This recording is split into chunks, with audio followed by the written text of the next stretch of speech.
আসসালামু আলাইকুম। MS kitchen থেকে সবাইকে ওয়েলকাম জানিয়ে আজকের এপিসোডটি শুরু করছি।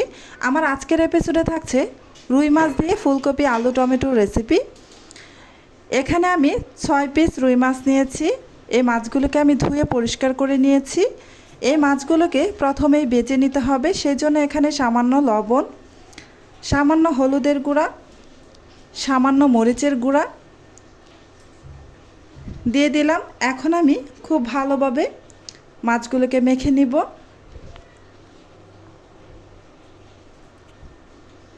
খুব ভালোভাবে মাছগুলো মেখে নেওয়া হয়ে গিয়েছে।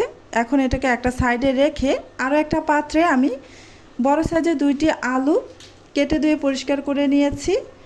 এই আলুগুলোকেও ভেজে নিতে হবে, সেই জন্য এই আলুর মধ্যে সামান্য একটু লবণ, সামান্য হলুদের গুঁড়া, সামান্য মরিচের গুঁড়া দিয়ে খুব ভালোভাবে মেখে নিচ্ছি। আরও একটি পাত্র নিয়ে নিলাম। এবারেতে একটি ফুলকপি কেটে ধুয়ে পরিষ্কার করে নিয়েছি, সেইগুলো দিয়ে দিলাম। এই ফুলকপিগুলো কাটার পর আমি উত্তপ্ত গরম পানিতে 5 মিনিট ভিজিয়ে রেখে তারপর খুব ভালোভাবে ধুয়ে নিয়েছি। এতে করে এই ফুলকপির মধ্যে যদি কোনো পোকামাকড় থেকে থাকে তাহলে সহজেই বেরিয়ে আসবে। এবার আমি এই ফুলকপির মধ্যে সামান্য লবণ, হলুদের গুঁড়া, সামান্য মরিচের গুঁড়া দিয়ে খুব ভালোভাবে মেখে নিচ্ছি। এই ফুলকপিগুলোকেও ভেজে নিতে হবে, তাই মেখে নিলাম। এবার চুলায় একটা প্যান বসিয়ে গরম করে এতে পর্যাপ্ত পরিমাণ তেল দিয়ে দিলাম। এখন আমি এতে মাছগুলো দিয়ে দিলাম।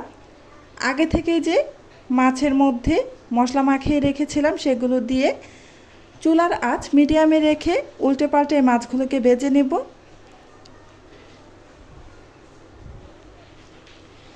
কিছুক্ষণ পর মাছের এক পাশ হয়ে গেছে, তাই আমি উল্টে দিচ্ছি।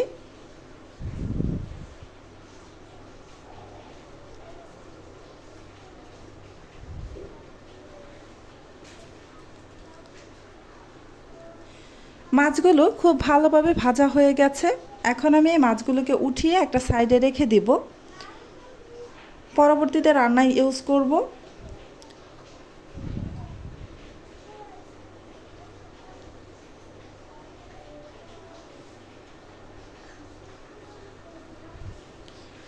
এবার এই তেলের মধ্যেই আমি আগে থেকে মেখে রাখা আলুগুলোকে দিয়ে চুলার আঁচ মিডিয়ামে রেখে উল্টে পাল্টে আলুগুলোকেও ভেজে নিব। প্রায় 80%-এর মতো যেন সিদ্ধ হয়ে যায় সেভাবেই ভেজে নিতে হবে। এই যে আলুগুলো আমার ভেজে নেওয়া হয়ে গেছে, এখন আমি উঠিয়ে একটা সাইডে রেখে দিব। এবার এই অবশিষ্ট তেলের মধ্যে আমি আগে থেকে মেখে রাখা ফুলকপিগুলোকে দিয়ে চুলার আঁচ মিডিয়ামে রেখে উল্টে পাল্টে ভেজে নেব। এই ফুলকপিগুলোকেও আমি প্রায় 80%-এর মতো যেন সিদ্ধ হয়ে যায় সেভাবেই ভেজে নিব। সবগুলো ফুলকপি দিয়ে দেওয়া হয়ে গেছে।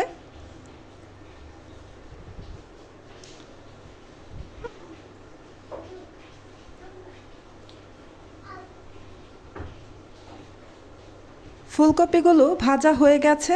এখন আমি এই ফুলকপিগুলোকে উঠিয়ে একটা সাইডে রেখে দেব। এবার চুলা একটা কড়াই বসিয়ে গরম করে এতে আমি পর্যাপ্ত পরিমাণ সয়াবিন তেল দিয়ে তারপর গরম হওয়া পর্যন্ত অপেক্ষা করছি।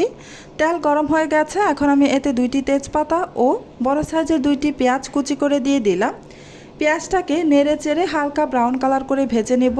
খুব বেশি ব্রাউন কালার করব না, হালকা ব্রাউন কালার করে ভেজে নিলেই হবে।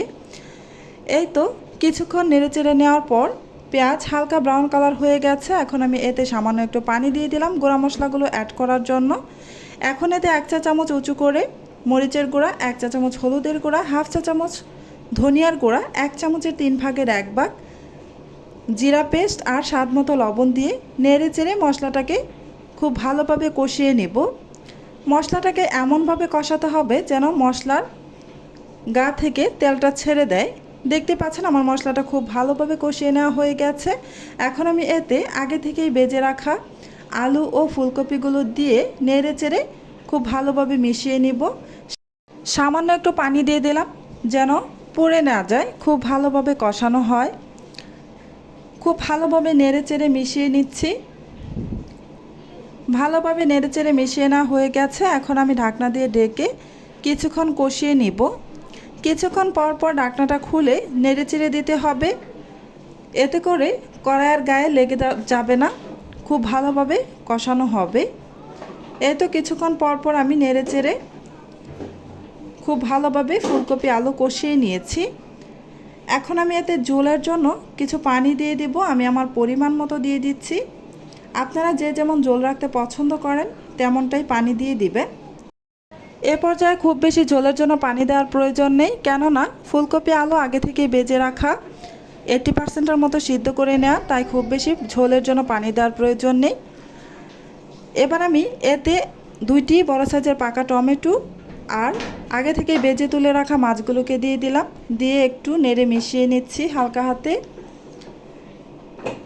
এবার ঢাকনা দিয়ে ডেকে 5 মিনিটের মতো রান্না করব।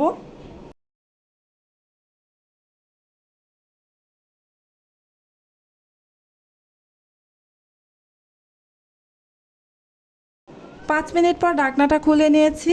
দেখতেই পাচ্ছেন আমার রান্নাটা হয়ে গেছে। চুলাটা বন্ধ করে আমি নামিয়ে নিয়েছি। আজকের মতো এখানেই বিদায় নিচ্ছি। আবারও চলে আসবো অন্য কোনো দিন নতুন আরও একটি রেসিপি নিয়ে। আপনারা অনেক বেশি ভালো থাকবেন, সুস্থ থাকবেন।